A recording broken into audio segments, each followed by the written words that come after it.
And welcome to the Writer's Life. I almost couldn't find my ruler. The place where you get the sight, sound, smells, taste of my particular writer's life, where you get the truth about the writer's life. Subscribe if you haven't already. Punch the like button. Tap the bell for notifications so you don't miss out on a single exciting video. Don't forget to go there to pick up some really exciting thrillers, brand new ones. Got something coming out almost every week these days, and only writing new stuff too. I finished The Hitchhiker. It's not called The Hitchhiker. It's called Hitchhiker. There's a difference. I finished Hitchhiker 2 days ago, and I'm 2,000 words into Hit and Run. Really cool noir piece. I want it to be traditional noir. That's the way I envision it. Sometimes the way we envision things when we start a project, it ends up being something else. But I think this one, I can stick with it. Actually, was writing it, and I was like, ooh, I'm like information dumping here. No reader likes to read an information dump, by the way. It's a little trick of the trade. Don't like dump all your like the backstory on a reader right off the bat. They're going to be like, next. Too many books out there to read rather than just be deluged with backstory. So I'm like, oh, all right, I got to go write like a new first chapter and stuff like that. Sometimes that happens. And then sort of expand the information dump. I probably lost you already, right? Did I lose it? I probably have. I hope not. Turn on the chats here just in case Big Philly or somebody's out there. Just a quickie today because I am just under the gun. In fact, I didn't even get to ski today. Can you imagine? But I think I'm going to ski next week anyway, for sure, with my old friend. That always makes it much. If I'm not skiing with like a buddy or a friend, I'm not as enthusiastic about it. It's just the opposite with fishing, fly fishing. I want to be alone. I don't want to be bugged by other people. Skiing is different. It's more of a communal sport, I think. I don't know, just is for me. And I think that's just because in my heyday, I used to go with my dad all the time. And I never skied alone, ever. Or I'd go with friends from high school or whatever. But anyway, so Friday, I had my guest, Troy Lambert, Silence of the Lamberts. And I have him on once a month because he's really got his finger on the pulse of the industry. And we were talking about that dude, Mark Dawson, who runs the self-publishing podcast and all this stuff, and has claims have sold like millions of books, 6 million books or something like that. And I don't doubt that, but it's a lot. I don't doubt it. But he's been, I don't want to say accused of plagiarism, but because someone did a deep dive on his work, and they documented the documentation, and the evidence against him is pretty damning. But I don't want to get into that so much because the guy has got a right to like defend himself, and he's due his day in court. He's due his due process, right? And so thus far, I think he's been pretty quiet about it. But it just got me to thinking, and then I got to thinking about like Patterson, for instance, James Patterson, and thanks to my Uncle Harvey, Stan Burroughs' recent Substack. Now, clearly, whether he's plagiarized or not, anyway, Dawson looked at the writing industry, and in particular, the independent writing industry, of which I am now deeply immersed with my Bear Media label. He looked at it. He may differ from this. He may say, no, that's not the case. I'm speculating here. But based on the evidence, like all the books he puts out. Well, that's another thing altogether. But it could be that he has ghostwriters, and if that's the case, then ghostwriters plus his courses, which are expensive. I bought one once. I don't think it helped me that much. His podcast, which is very professional. The conferences that he helped construct and or attends, and is always like a major speaker at. Like all of these things combine to to to create what I believe is like the businessman as writer, not the writer as business person, but the business person as writer. In other words, they saw people like Dawson and Patterson saw an opportunity to market themselves in such a way that they would make, not just steady money from their artistic creations, let's put it that way, but to make a killing. They saw like an industry opening, which is ironic because this is an industry that's not, for the most part, it's not expanding. Niches are expanding, and or go through cycles where they expand and contract and expand. Kind of like my ex with her weight. God, if she sees this, I'm just gonna catch so much shit. But I couldn't resist it. I'm sorry, I'm joking. You have an excellent body, and I was just kidding around. Bad man. Anyway, what was I talking about before I got so silly and sidetracked?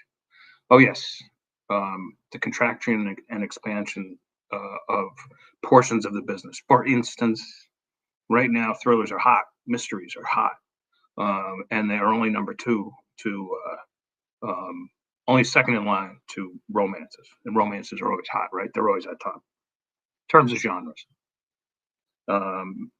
Taking up the bottom is literary fiction that all the professors write. They take like 10 years to write a book, and when it comes out, it's so fucking difficult to read that, like, if they sell 100 copies of it, that's a lot. And even then, they probably have to sell them to their students because the students are probably forced to buy them. In any case, I'm not saying there's not value in those books. Some of them are pretty good. But anyway,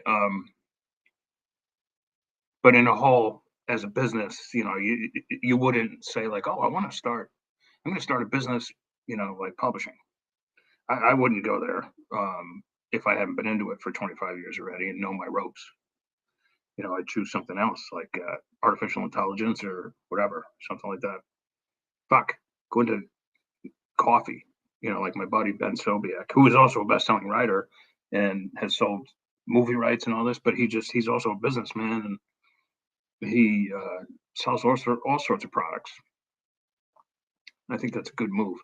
I invest in Bitcoin and Ethereum and stuff like that. That's like my side kind of business, if you want to call it that. But if indeed Dawson did